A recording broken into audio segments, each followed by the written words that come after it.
From NJPBS Studios, this is NJ Spotlight News with Brianna Venozzi. Good evening and thanks for joining us on this Monday night. I'm Brianna Venozzi. Tonight, a few stories we're digging into later in the broadcast. Mikey Sherrill and Jack Ciattarelli faced off in their first debate of the governor's race. We'll look at where the candidates clashed and which issues took center stage. Then a CDC panel is adding new rules for certain vaccine requirements, but is New Jersey following suit? We'll look at how state officials are handling the changes. And later, after a year on the job, what fixes does New Jersey Transit's customer advocates say the agency needs to make right away? But first, a few of today's top headlines. In a unanimous vote, Jersey City joined a growing number of school districts banning cell phones in the classroom. Starting October 1st, the state's second largest public school system will require students to keep their phones off and out of sight during class, even while in the restroom. It's part of a new policy aimed at reducing distractions and improving focus. The move affects roughly 27,000 students across more than 3 dozen Jersey City schools, but access isn't being completely denied. Students can still use their phones during lunch and recess. Anyone with special medical needs and disabilities will also be given an exemption. And unlike some districts, Jersey City won't mandate locking pouches for the phones. The vote follows over a year of public debate and a pilot program in 2 of the city's schools and comes amid growing national interest in classroom cell phone restrictions. New York City recently launched a full-day device ban, and Governor Murphy has said he'd support a statewide policy. Also tonight, one of the busiest heliports in New Jersey is facing possible shutdown after a fatal April crash in the Hudson River raised fresh concerns about safety and compliance there.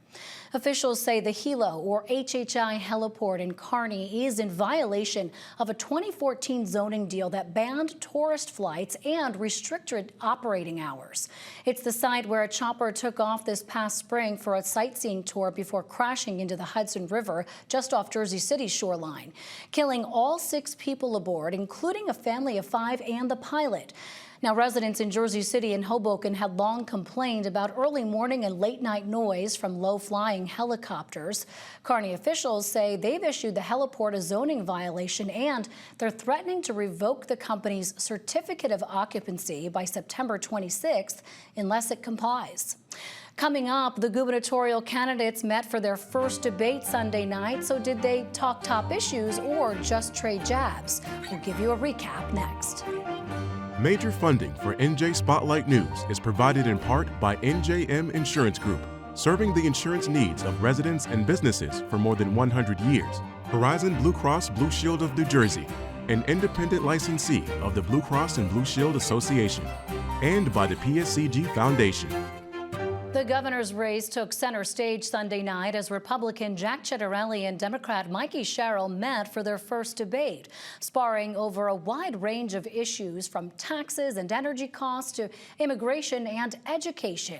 In a tense town hall-style event at Rider University with hundreds of voters in the audience, giving residents a clearer look at where each candidate stands in the closely watched contest. It's drawing sharp lines and strong emotions. Senior correspondent Joanna Gagas has a closer look at the highlights and what they mean for voters. Last night, the 2 primary candidates for governor in New Jersey, Democratic Congresswoman Mikey Sherrill and Republican former state assemblyman Jack Ciattarelli, squared off in a town hall debate, the first of this electoral season. Both kept their focus on affordability. I'm going to be fiscally responsible with your money. I'm going to drive down your cost at every level, and I'm going to make sure your kids have great opportunities here in the state of New Jersey. Make all retirement income tax free the way it is in Pennsylvania, number 1. Freeze your property taxes for life once you hit age 70.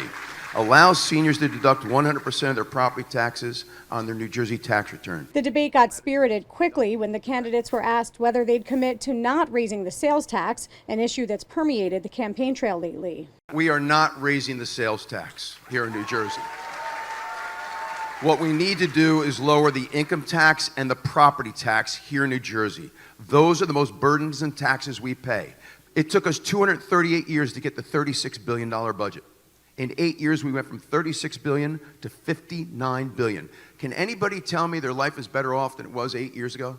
Has anything gotten better? I can see why your career as a CPA was so short-lived, because your math just doesn't add up, Jack.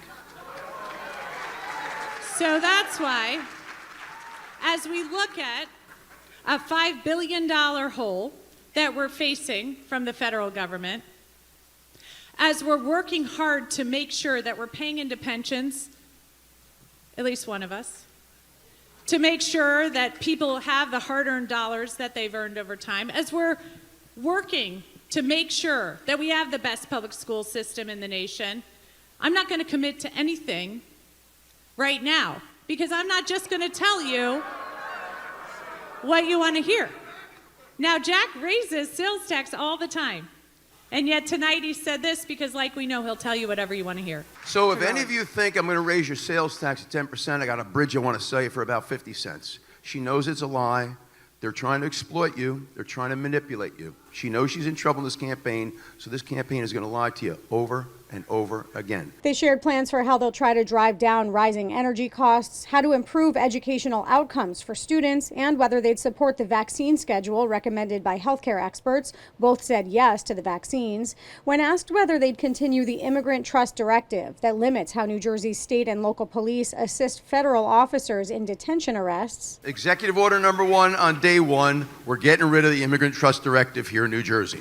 I believe the Immigrant Trust Directive, us having sanctuary cities, us being a sanctuary state, only encourages illegal immigration and restricts our local law enforcement in a number of different ways. I've prosecuted people who were criminals here and who were undocumented, and they were deported, because I care deeply about public safety for the people here, and I think we can all agree that violent criminals should be deported.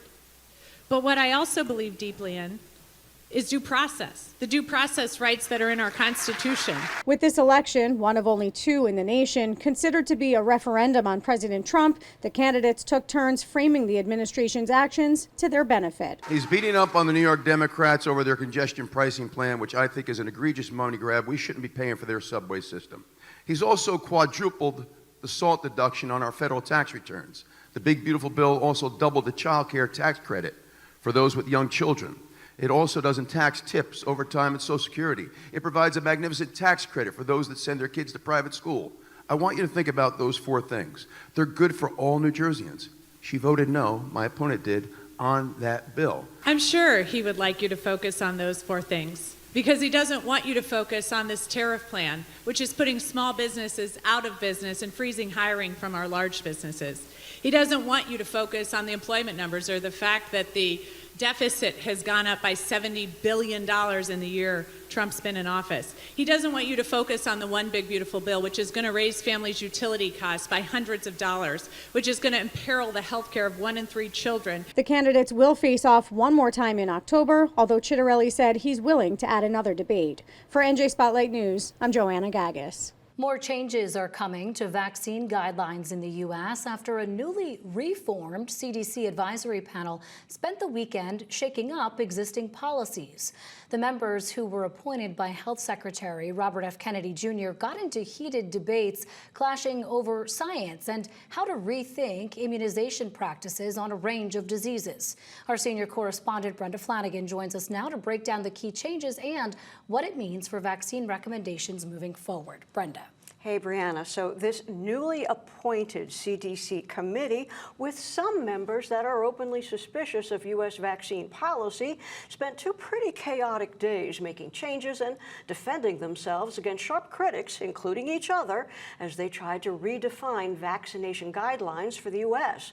President Trump's health secretary, Robert F. Kennedy Jr., who's made his skepticism of vaccines known, handpicked these 12 advisors after firing all of the old members of the ACIP. That stands for Advisory Committee on Immunization Practices, and it makes recommendations on vaccine policy for the CDC. Kennedy challenged his new panel to re-examine public health strategies for vaccinations against several diseases, including measles, chickenpox, and COVID-19. But his new panel got off to a rocky start over 2 days of often contentious debate. 5 members are brand new. Some questioned what their their votes actually meant. The American Academy of Pediatrics boycotted the meeting, and members clashed with each other and with angry liaison groups. Critics charged ACIP members with cherry-picking unqualified research and skewing decisions based on personal anecdotes. The atmosphere crackled with partisan politics. You're not looking at all of the aspects of how we evaluate vaccine implementation. You're looking at very small data points and misrepresenting how it works in the real world and how we take care of our patients. So no, this was not a thoroughly vetted discussion. We desperately need to rebuild trust between the American people and public health, medical, and scientific communities. Secretary Kennedy has stated that he wants to do this, but his actions indicate otherwise. The Secretary said he would not interfere with the work of this committee, yet he fired all 17 members without cause and appointed the new members here today, most of whom have anti-vaccine track records. Secretary Kennedy announced new COVID-19 vaccine guidance on social media. In this moment, I cannot sit silently as Secretary Kennedy undermines science, public health, and vaccine access in this country. I urge the public, Congress, and this administration to take proper action and restore the competent science-based leadership at HHS and CDC. For the health and safety of American families, Secretary Kennedy must go. In an attempt to appease a small segment of the population and in an attempt to uplift the beliefs of one particular administrator in the government, we're putting the health of children and the health of families at risk. And, you know, whether we're talking about COVID-19 vaccination or we're talking about the MMR vaccine or hepatitis B, all of this is bound to have an effect on the health of the well-being of the population. Now, Perry Halkitis heads Rutgers School of Public Health. He said the panel presented studies that CDC scientists had dismissed as flawed. But ACIP circled the wagons. Several members took extreme offense at attacks on their expertise, insisting they were bringing a more open mind to an ongoing debate that's eroded public trust in vaccines. We welcome scientific critique of any of our votes, as there are gray areas due to incomplete scientific knowledge.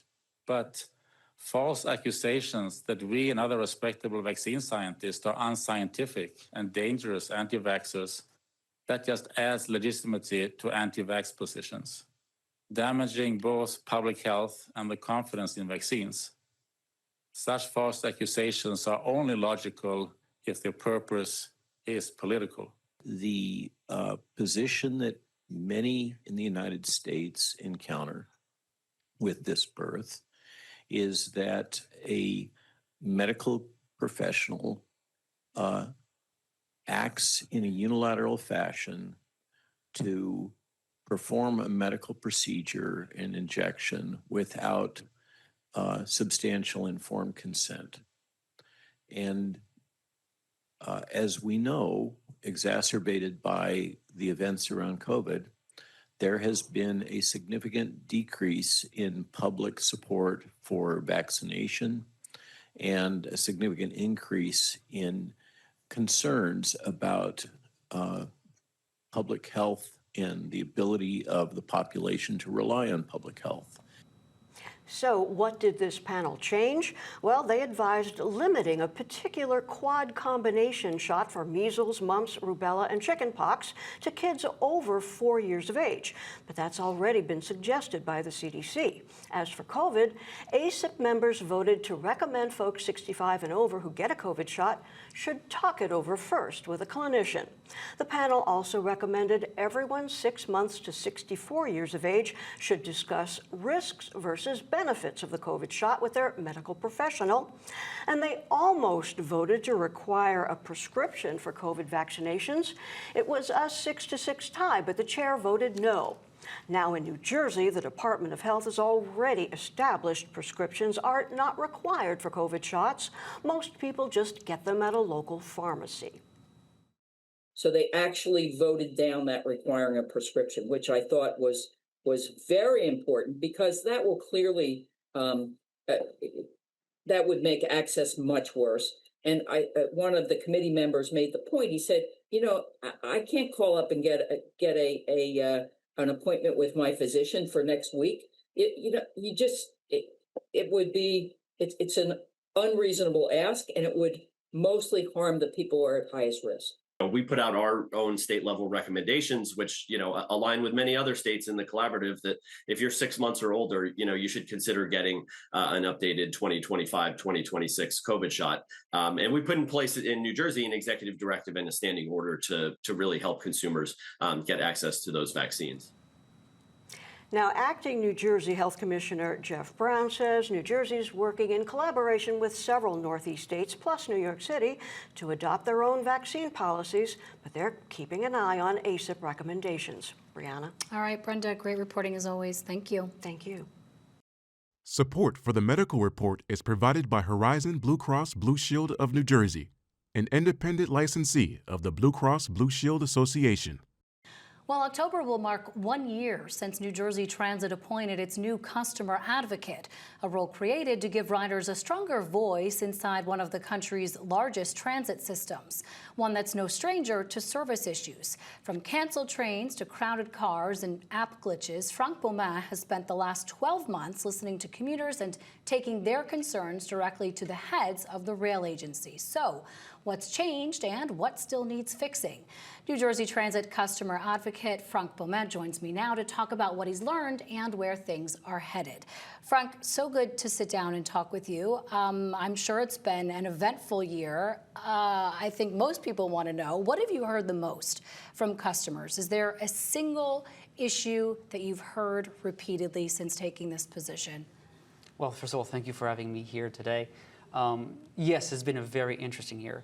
I learned a lot from customers. I had the opportunity to meet with them on multiple occasions on the field, where we've met during listening forums across the states, and I try to write myself on all the most that we offer. So I've heard a lot of feedback about service. There's a consistent concerns for all riders of all transit agencies across the world.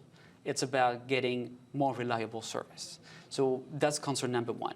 That said, we hear a lot about different other aspects of the passenger experience, the passenger journey, and we're looking to improve every aspect of it.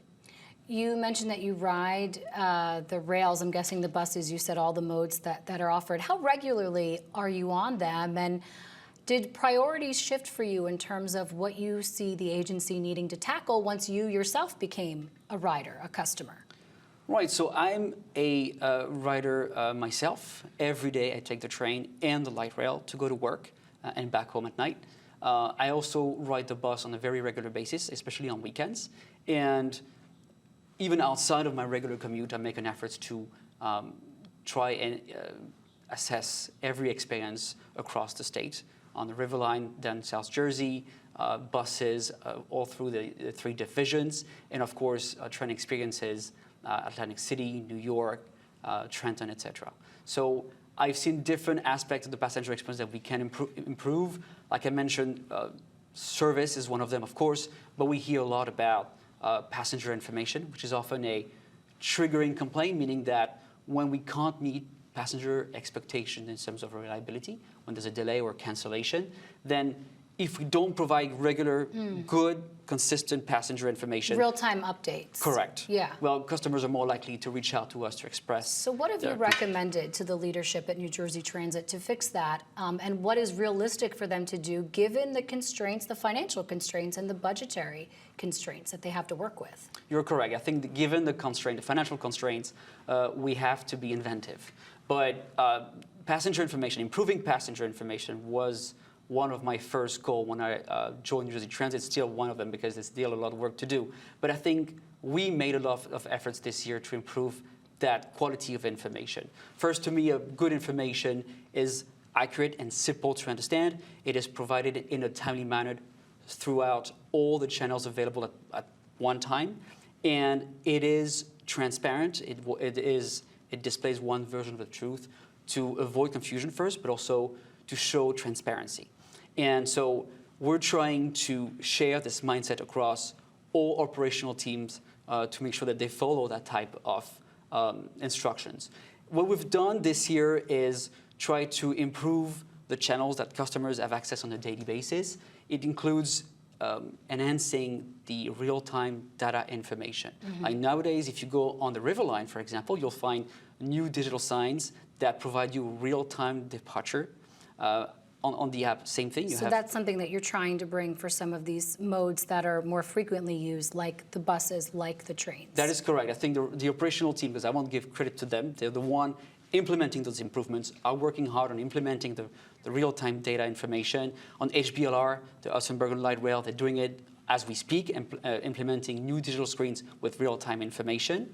But we do this also providing information for upcoming disruptions and service changes. If you go on the New Jersey Transit website, we have a status page, and we have new little triangles that warns customers, okay, there's disruptions upcoming, there is a service change or schedule change, and we have made improvements to the trip planner. I think this is a critical aspect of the experience because a lot of passengers, even those who are, very comfortable with riding the system, sometimes needs confirmation, but also because we have FIFA next year, and a lot of customers will be new to the system, will need very precise customer information. So the trip planner now provides very accurate information from your origin to the destinations, including the walking segments and every single stops on the way. Yeah, let me ask you about that since you brought up the World Cup.